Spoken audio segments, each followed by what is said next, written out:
தமிழ்நாட்டு தமிழர்கள் முதல் உலகத் தமிழர்கள் வரை அனைவருக்கும் அன்பு வணக்கம். அன்பிற்குரிய தமிழர்களே, தமிழ்நாட்டு அரசியல் வரலாற்றில் நாடாளுமன்ற மாநிலங்களவை உறுப்பினர்கள் குறிப்பாக சொல்ல வேண்டிய இரண்டு பேர்கள், ஒன்று நம்முடைய பெரும் மதிப்பிற்குரிய அண்ணாச்சி வைகோ, மறுமலர்ச்சி திராவிட முன்னேற்ற கழகத்தின் பொதுச் செயலாளர்.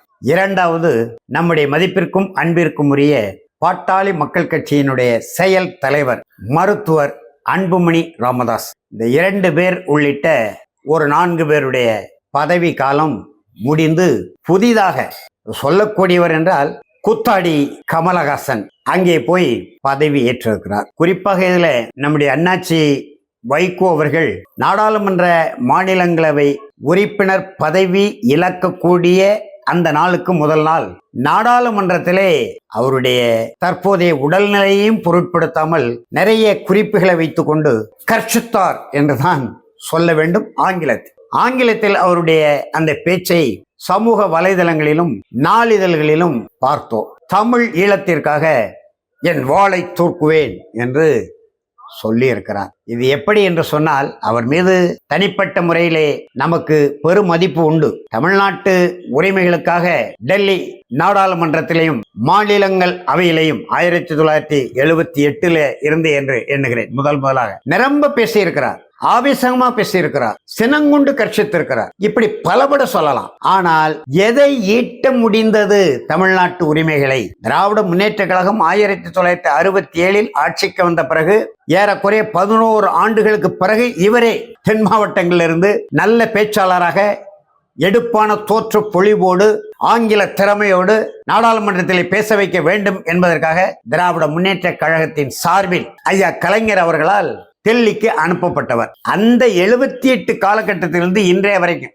2025 வரை எத்தனை ஆண்டுகள்? ஏறக்குறைய அதுல ஒரு 22, இதுல ஒரு 25, ஏறக்குறைய 47 ஆண்டுகள். சில குறைந்த அளவு காலங்கள் அவர் நாடாளுமன்றத்திலேயோ மாநிலங்களவையோ இல்லாமல் இருந்திருக்கலாம். அதை ஏற்கனவே சொன்னது போல நிரம்ப பேசியிருக்கிறார். இந்த 67க்கு பிறகு தமிழ்நாட்டின் எத்தனையோ உரிமைகள் பறிக்கப்பட்டிருக்கின்றன. 1000 ஆண்டுகளாக ஓடி வந்த காவிரி அன்னை கன்னட வெறியர்களால் இடைமறிக்கப்பட்டிருக்கிறார். அந்த தண்ணீர் உரிமையை தக்க வைப்பதற்காக சட்டப்படியான போராட்டங்களை நடத்தி உச்ச நீதிமன்றத்தில் நடுவர் மன்றத்தில் நமக்கான ஒரு நீதியை பெறும்போது நூற்றுக்கணக்கான தமிழர்களை கன்னட இன வெறியர்கள் படுகொலை செய்திருக்கிறார்கள். அதே போல திராவிட முன்னேற்ற கழகம் அகன்ற திராவிட நாடு என்கின்ற கோரிக்கையை முன்வைத்து அடைந்தால் திராவிட நாடு, அடையாவிட்டால் இடுகாடு சுடுகாடு என்றெல்லாம் பேசி வடக்கு வாழுகிறது தெற்கு தேய்கிறது என்றெல்லாம் முழங்கி திராவிட நாடு கேட்டவர்கள் ஆட்சியிலே தான் 1975 பச்சை தமிழ் நிலமாக இருந்த கச்சத்தீவை தமிழ் இனத்தின் பிறவி பகையாளனாக இருக்கக்கூடிய சிங்களனுக்கு தாரை வார்க்கப்பட்டது. அதே போல 1886 காலகட்டத்தில் அன்றைக்கு நிலவிய கடும் வறட்சி, குடிப்பதற்கு கூட நேரில்லாத ஒரு துயரமான துன்பியல் சூழலை பார்த்து நம்மை சுரண்டி கொழுக்க வந்த வெள்ளையன் நமக்கு கட்டினான் முல்லை பெரியாறு அணையை. அந்த அணை உரிமையை இந்த திராவிட நாடு கெட்டவர்கள் ஆட்சியிலே தான் இழந்திருக்கிறோம். அப்படிப்பட்ட அந்த அணையின் நீர்மட்டத்தை 136 அடிக்கு குறைத்ததை 20-25 ஆண்டுகள் வழக்கு நடத்தி உச்ச நீதிமன்றத்திலே ஒரு நியாய தீர்ப்பை பெற்ற பிறகு கூட 142 அடி தண்ணீரை தேக்க முடியவில்லை. பெயரளவுக்கு ஓரிரு ஆண்டுகள் தேக்கி காட்டிவிட்டு இன்றைய வரைக்கும் நம்முடைய அண்ணன் பச்சை தமிழன் துரைமுருகன் நீர்வளத்துறை அமைச்சராக இருந்தும் கூட 136 அடியிலிருந்து 142 அடிக்கு உயர்த்த முடியவில்லை. 152 அடி எண்ணி பார்க்க முடியாத அளவுக்கு காலங்கள் உருண்டோடி கொண்டிருக்கின்றன.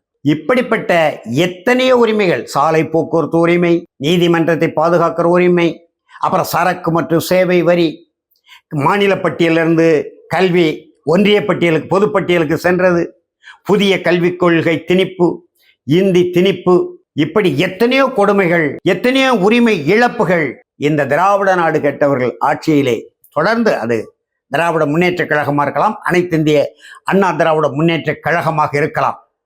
அம்மையார் ஜெயலலிதா ஆட்சி காலத்தில் கூட அவரால் முடிந்த வரை ஒன்றிய அரசை எதிர்த்து தமிழ்நாட்டு உரிமைகளுக்காக மீட்டெடுத்தார் என்று சொல்ல முடியாது.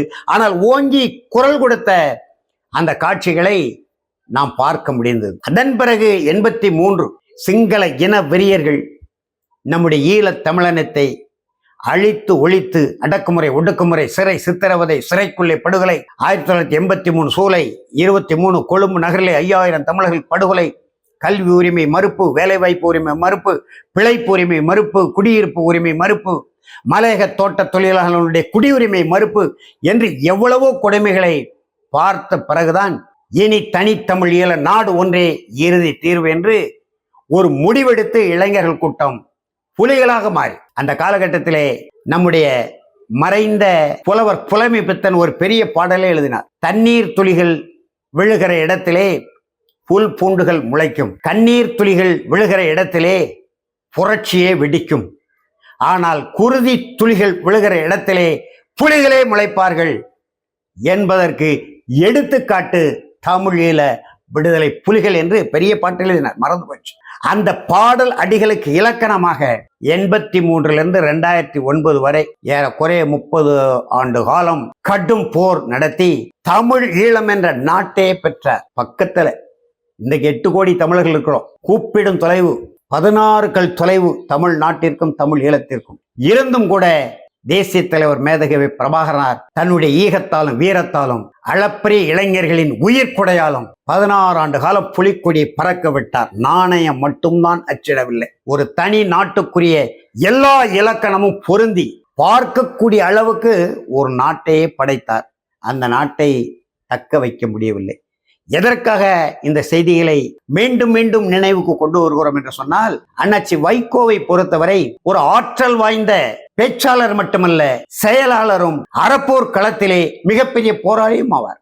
அப்படி ஆற்றல் வாய்ந்த அந்த பேச்சாளர் செயலாளர் போராளி தமிழகத்திலே இருந்து ஒரு கட்சியை நடத்தியும் கூட அவரே சில இடங்களில் ஒத்துக்கொண்டிருக்கிறார். என் வாழ்க்கையிலே பல பிழையான முடிவுகளை எடுத்திருக்கிறேன் என்று. அதே போல் ஒரு முடிவை தான் 2004 அவர் எடுத்தார். அந்த முடிவை ஒட்டிதான் தமிழர் தேசிய இயக்க தலைவர் ஐயா பழ நெடுமாறனும் எடுத்தார். ஐயா பழ நெடுமாறன் அவர்களும் அண்ணாச்சி வைகோ அவர்களும் தங்களுடைய சக தோழர்களோடு ஏறக்குறை 2 ஆண்டுகள் பொடா கைதிகளாக சிறையிலே இருந்தார்கள். அந்த சிறையிலே அவர்கள் இருக்க இருக்க ஜனநாயகத்துக்கு எதிரான அந்த போக்கை, அம்மையார் ஜெயலலிதாவினுடைய அந்த சர்வாதிகார போக்கை எதிர்த்து மக்கள் கிளர்ந்து எழுந்தார்கள். அரசு ஊழியர்கள் போராட்டம், தொழிலாளர்கள் போராட்டம், உழவர்கள் போராட்டம் என்று 2001 2006 வரை தமிழ்நாடு அறப்போர் களமாக மாறியது. போராட்ட களத்தில் தலைமை தாங்கக்கூடிய அண்ணாச்சி வைகோ போன்றவர்கள், ஐயா நெடுமாறன் போன்றவர்களை கைது செய்து பொடா சட்டத்திலே சிறையில் அடைத்தார்கள்.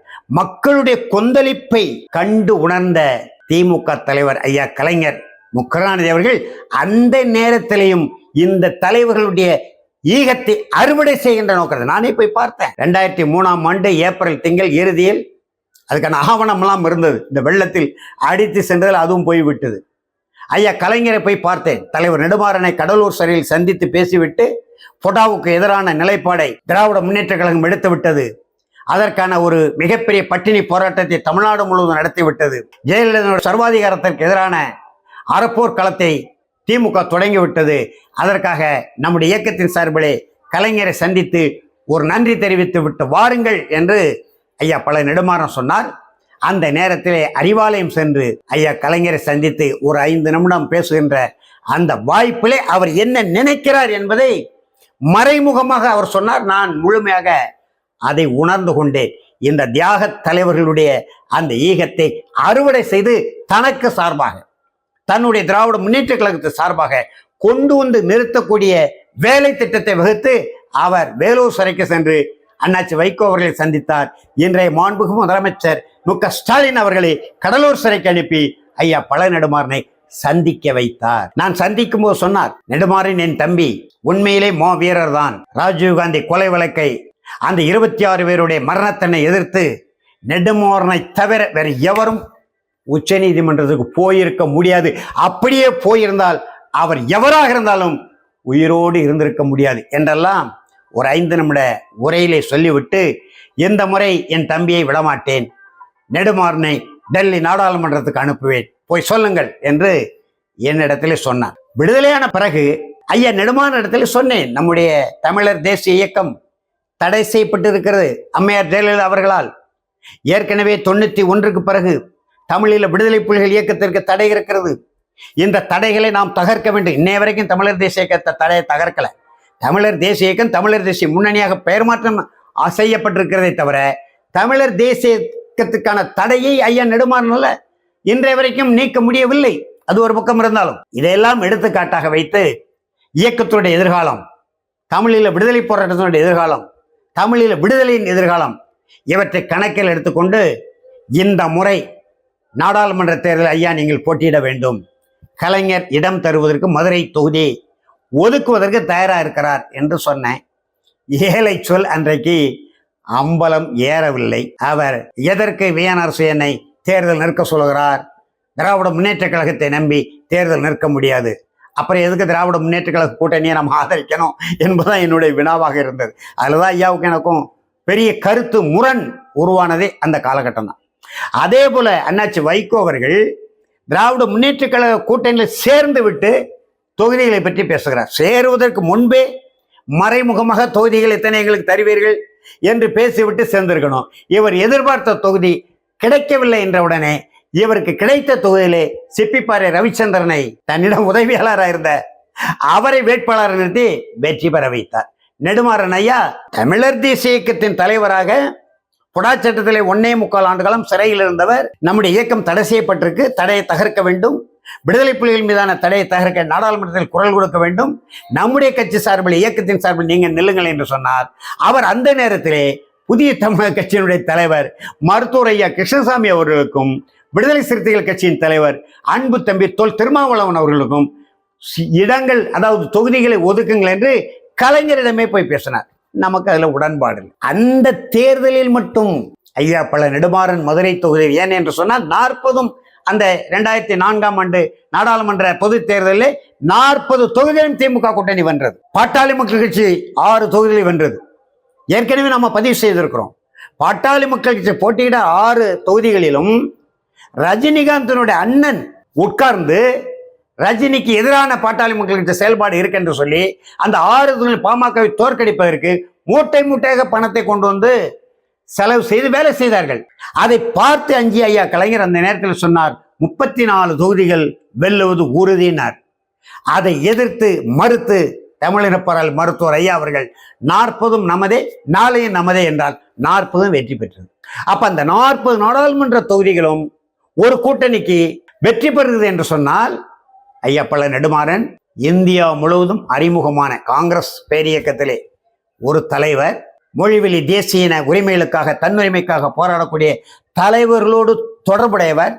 பஞ்சாப்லே ரஞ்சித் சிங் மான் உட்பட, அசாம் ஐக்கிய விடுதலை முன்னணி உட்பட, அதே போல நாகாலாந்து விடுதலை இயக்க தலைவர் நம்முடைய லால் டெங்கா போன்ற அந்த புரட்சிகர இன விடுதலை கொள்கைகளை ஏற்றுக்கொண்ட தலைவர்களோடு தொடர்புடைய தலைவர். அண்ணாச்சி வைகோ ஏற்கனவே நாடாளுமன்றத்திலே புகழ்பெற்ற ஒரு புலியாக திகழக்கூடியவர்.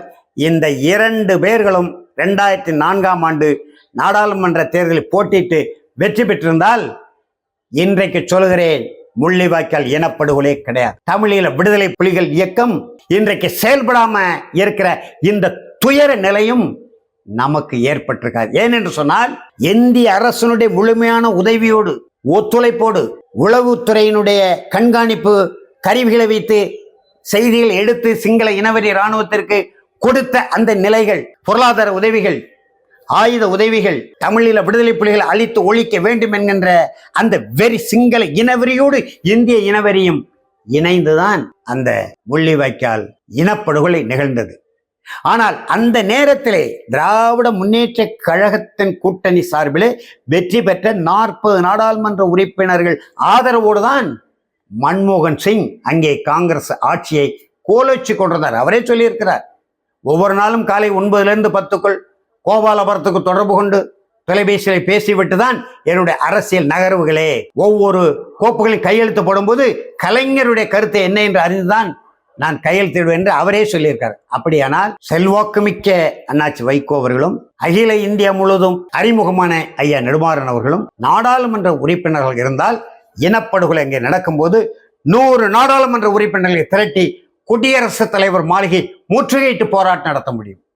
இனப்படுகொலை தடுத்து நிறுத்த முடியும் நடந்திருக்க. பல்வேறு காலகட்டத்திலே வாஜ்பாய் காலத்திலே சிங்கள இனவரி அரசுக்கு ஏற்கனவே காங்கிரஸ் அரசு இருந்தபோது செய்யப்பட்ட ஒப்பந்தத்தின்படி போர்க்கப்பல்களை வழங்குவதை நெடுமாறன் வைகோவும் தடுத்து நிறுத்தினால் தேசிய தலைவர் மேதகவே பிரபாகரனுடைய வேண்டுகோளை ஏற்று ஜார்ஜ் பெர்னாண்டஸ் படைத்துறை அமைச்சராக இருக்கும்போது அவரை சந்தித்து, அத்வானியை சந்தித்து, வாஜ்பாயை சந்தித்து அப்படி தடுத்து நிறுத்தப்பட்டிருக்கிறதே அதுபோல் நடந்திருக்க கூடும்.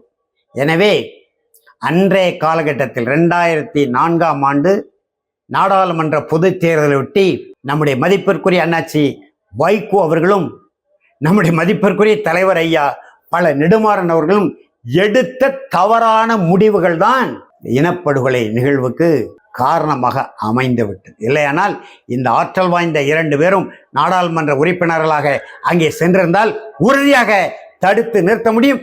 இந்திய ஆட்சி சக்கரத்தை எப்படி சுழட்டுவது, திசை திருப்புவது என்று இவர்களுக்கு தெரியும். தமிழீழ விடுதலை ஆதரித்து ஐயா பல நெடுமாறனும் அண்ணாச்சி வைகோ அவர்களும் நாடாளுமன்றத்தில் பேசுகிற பொழுது தமிழ்நாட்டிலிருந்து புதுச்சேரி உட்பட தேர்ந்தெடுக்கப்பட்ட நாடாளுமன்ற உறுப்பினர்கள், அது மாற்று அகில இந்திய அமைப்புள்ள கம்யூனிஸ்ட் கட்சியாக இருக்கலாம், காங்கிரஸ் கட்சியாக இருக்கலாம், எந்த கட்சியாக வேண்டும் இருக்கலாம், அவர்கள் முழுமையாக ஏற்றுக்கொள்ளாவிட்டால் எவரும் எதிர்க்க மாட்டார்கள். தமிழ்நாட்டின் உரிமைகளுக்காக அவர்கள் குரல் எழுப்புகிற பொழுது ஆதரவு நிலைக்குத்தான் வந்து நிற்க வேண்டிய ஒரு சூழல் உருவாகி இருக்கும். தவற விட்டு விட்டார்கள். அப்படி 2004 கோட்டையை விட்டுவிட்டு அண்ணாச்சி வைகோ இன்றைக்கு தமிழீழத்திற்காக நான் வாளை தூக்குவேன் என்று நாடாளுமன்றத்திலே அவருடைய உடல்நிலை நமக்கு தெரியும். நான் விளையாட்டுக்காக சொல்லவில்லை. சில செய்திகளை நீண்ட இடைவேளைக்கு பிறகு 2022ஆம் ஆண்டு தமிழக மக்கள் தன்னாட்சி மாநாடு என்று நம்முடைய திருநெல்வேலியிலே ஒரு மாநாட்டை, அரங்க மாநாட்டை காலையிலிருந்து மாலை வரை கூட்டி நம்முடைய நாம் தமிழர் கட்சி தலைமை ஒருங்கிணைப்பாளர் செந்தமிழன் சீமான் அவர்களை சிறப்புரையாற்ற வைத்தோம். தமிழ்நாட்டின் தன்னுரிமைக்கு குரல் கொடுக்க வேண்டும். 1990, 89, 90களில் தொடங்கப்பட்ட தன்னுரிமை முழக்கம் நீர்த்து போனது போல இருக்கிறது. அதற்கு மீண்டும் உயிரூட்ட வேண்டும். அந்த தமிழ் தேச தன்னுரிமைக்கு அந்த குரல் கொடுக்க வேண்டும். கொள்கை வழி நடக்க வேண்டும். செந்தமிழன் சீமான் தொடர்ந்து தன்னுரிமை தொடர்பாக பேசி மக்களை அணிதிரட்டுவார் என்ற நம்பிக்கையில் அவர் அந்த மேடையில் பேசினாரே தவிர அதற்கு பிறகு எங்கேயும் தன்னுரிமையை பற்றி பேசவில்லை. இடையில அண்மையிலே கூட்டாட்சி கோட்பாடு என்ற தலைப்பிலே ஐயா பே மணியரசன் ஏற்பாடு செய்த தஞ்சை மாநாட்டிலே 2 இடத்திலே தன்னுரிமை என்று சொல்லி உச்சரித்தார். ஆனா தமிழ் தேசிய பேரியக்கத்தினுடைய பதிவுகளிலே அந்த தன்னுரிமை வேறும் நீக்கப்பட்டு இருக்கிறது. எனவே மொழிவழி தேசிய இனங்களின் தன்னுரிமைக்காக அன்றைக்கு குரல் கொடுக்கக்கூடிய நிலை வாய்ப்பு வந்தும் கூட இந்த இருவரும் தலைவர்களும் நழுவ விட்டார்கள். இன்றைக்கு தன்னுடைய பதவி காலம் முடியக்கூடிய நிலையிலே மீண்டும் அது தொடர்வதற்கு வாய்ப்பு இருக்கிறதா என்று ஆய்வு செய்திருக்கலாம். ஆனால் ஆய்வு செய்வதற்கே அதற்கான சூழ்நிலை இல்லாமல் திராவிட முன்னேற்ற கழகமும் மாண்புமிகு முதலமைச்சர் மு க ஸ்டாலின் அவர்களும் அண்ணாச்சி வைகோ அவர்கள் நடந்து கொண்டதனுடைய விளைவு அங்கே இந்த உடலையும் பொருட்படுத்தாமல் ஆங்கிலத்திலே சிம்மமாக கர்ச்சித்திருக்கிறார். ஆனால் பயன் எந்த பயனும் இல்லை. இதை எப்படி சொல்ல வேண்டும் என்று சொன்னால் கண்கட்ட பின்னே கதிரவ வணக்கம் என்றுதான் சொல்ல வேண்டும். இவ்வளவு காலத்துக்கு பிறகு 16 ஆண்டுகள் ஆகிவிட்டது. தமிழீழ விடுதலை போராட்டம் 2009 முள்ளிவாய்க்கால் சூழ்நிலையில் அமைதியாக்கப்பட்ட அந்த நிலையிலிருந்து ஒரு துரும்பளவு கூட முளைவிடவில்லை. மீண்டும் நான் தமிழீழத்திற்காக வாளை தூக்குவேன் என்று நாடாளுமன்றத்திலே கர்ச்சித்து என்ன பயன் என்கின்ற அண்ணாச்சி அவரே என் மீது மிகுந்த அன்புள்ளவர். அந்த தன்னுரிமை மாநாடு தொடர்பாக மிகப்பெரிய அளவிலே ஒரு பரப்புரை போல் நடைபெற்றது. ஆனால் அண்ணாச்சி வைகோ ஒருவர்தான் அந்த மாநாட்டை எல்லா செய்திகளும் கேட்டு அறிந்து சென்னையிலே தற்செயலாக சந்திக்கிற ஒரு நிகழ்விலே என்னை பக்கத்தில் அழைத்து நீண்ட நெடிய நாட்களுக்கு பிறகு கொள்கை சார்ந்த ஒரு மாநாட்டை, அதிலேயும் நம்முடைய ஊரிலே திருநெல்வேலியிலே போட்டிருக்கிறீர்கள், சிறப்பான மாநாடு, அந்த பேச்சையெல்லாம் நான் கேட்டேன், உங்களை பாராட்டுகிறேன் என்று சொன்னார். அதே போல புடாச்சட்டத்திலே அவர் சிறையில் இருக்கும்பொழுது புடாச்சட்ட சிறை இருப்பின் காலகட்டத்திலே ஏற்கனவே நாம் பதிவு பண்ணியிருக்கிறோம். திருச்செந்தூரில் விடுதலை புலிகள் ஆதரித்த ஐயா நெடுமாறன் பேசிய வழக்கிலே சிறைக்குள் இருக்கும்போதே ஒரு விடுதலை பெற்றோம். திருப்பம் தந்த திருச்செந்தூர் தீர்ப்பு. அந்த திருச்செந்தூர் தீர்ப்பு என்கின்ற நூலுக்கு ஒரு அணிந்துரை கேட்டேன். அண்ணாச்சி வைகோட வேலூர் சிறையிலிருந்து கூணனை நிமரச் செய்யும் உணர்ச்சி படையல் என்று அண்ணாச்சி வைகோ அவர்கள் ஒரு அருமையான ஒரு அணிந்துரையை எனக்கு எழுதி கொடுத்தார்கள். அந்த அணிந்துரையில் என்னை தமிழின போராளி வேணரசு என்று குறிப்பிட்டிருக்கிறார். அந்த அளவுக்கு என் மீது அன்புள்ளவர். அக்கறை உள்ளவர். ஆனாலும் அவருடைய திராவிட கோட்பாட்டை நாம் இன்றைக்கல்ல 93ஆம் ஆண்டு காலம் 1993 அவர் மறுமலர்ச்சி திராவிட முன்னேற்ற கழகத்தை தொடங்கும் போதே இந்த திராவிட கோட்பாட்டுக்கு எதிரான கருத்துக்களை முன்வைத்த நிலையிலே நம்முடைய அண்ணாச்சி வைகோ அவர்கள் இவ்வளவு வேதனையோடு கடைசி நாளிலே அங்கே உரையாற்றிவிட்டு வெளியேறியிருக்கிறார். என்றாலும் அவருடைய இந்த நாடாளுமன்றத்திலே அவர் பேசிய பேச்சுகள், சில அலுவல்கள் முறையிலே சில செயற்பாடுகள் நடந்திருக்கக்கூடும். ஆனால் மொழி, இனம், நாடு என்கின்ற நாட்டு மக்களுடைய உரிமைகள் என்கின்ற நிலையிலே சிறிய எடுத்துக்காட்டு, மாநில பட்டியலிருந்து கல்வி பொதுப்பட்டியலுக்கு போனதை கூட திரும்ப பெற முடியவில்லை. எத்தனை நாடாளுமன்றம், எத்தனை மாநிலங்களவை உறுப்பினர்கள் அங்கே சென்று எந்த பயன்? ஒரே தேர்வுதான். தமிழ்நாட்டிலிருந்து நாடாளுமன்றத்திற்கும் நாடாளுமன்ற மக்களவைக்கும் ஆட்களை அனுப்பாத நிலையை தமிழ்நாடு என்றைக்கு எடுக்கிறதோ அன்றைக்கு தான் உண்மையான விடியல் வரும் என்கின்ற நிலையிலே இன்றைய கர்ச்சனை என்பது, அதாவது அண்ணாச்சி வைகோ அவர்களுடைய கர்ச்சனை என்பது கண்கட்ட பின்னே கதிரவ வணக்கம் என்பது போல முடிந்துவிடும் என தெரிவித்து விடைபெறுகிறேன். நன்றி, வணக்கம்.